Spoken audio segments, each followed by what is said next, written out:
જોવાનો સંજોગ તો જો આપણી સંસ્થાનું નામ પણ સાંદીપની વિદ્યાલય ક્યાંક ને ક્યાંક કૃષ્ણ પરમાત્માને એના છેડા છે.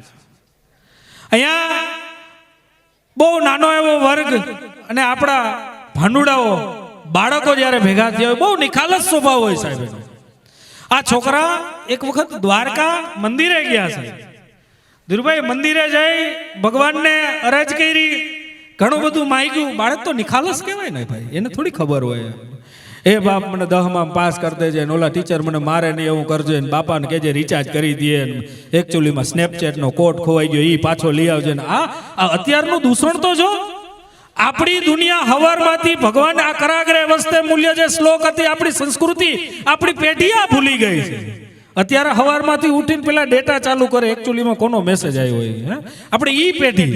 એટલે એણે ભગવાનને અરજ કરી કે હે પ્રભુ, હે ઠાકર ધણી, હે દીનાનાથ, મને કે 10માં પાસ કરી દેજે ને આમ ને તેમ.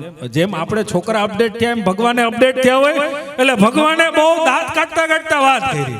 એ ઘેલા કે કઈ નારિયેલ તુલસીની માળા અગરબત્તી કઈ લઈ આવ્યો નથી, કે એમને માયલો આવ્યો. છોકરા બહુ હોશિયાર હોય ભાઈ, આ બાળકો બહુ હોશિયાર હોય. એને જવાબ દીધો, ભગવાન કર્મ કર્યા રાખો, તમે ફળની ચિંતા ના કરો. એ કે તમે કર્મ કર્યા રાખો, તમે ફળની ચિંતા ના કરો. આવી નિખાલસતા બાબા. અને જ્યારે રાધા કૃષ્ણની વાત આવે, ભાઈ અત્યારે સરસ મજાનું ગીત ગાયું ભગવાન દ્વારકાધીશનું. એટલે ધીરુભાઈ અહીં બેઠેલા બધા માનવ મેરામણ, અને હજી થોડીક સંખ્યા ઓછી છે, હજી બધા પાછળથી આવે છે, ટાઈટ છે, એટલે આપણે થોડીક આનંદ કરી એકવાર બધા મારા ભેગા દ્વારકાધીશની જય બોલાવીશું. બોલો દ્વારિકાધીશ કી સકી.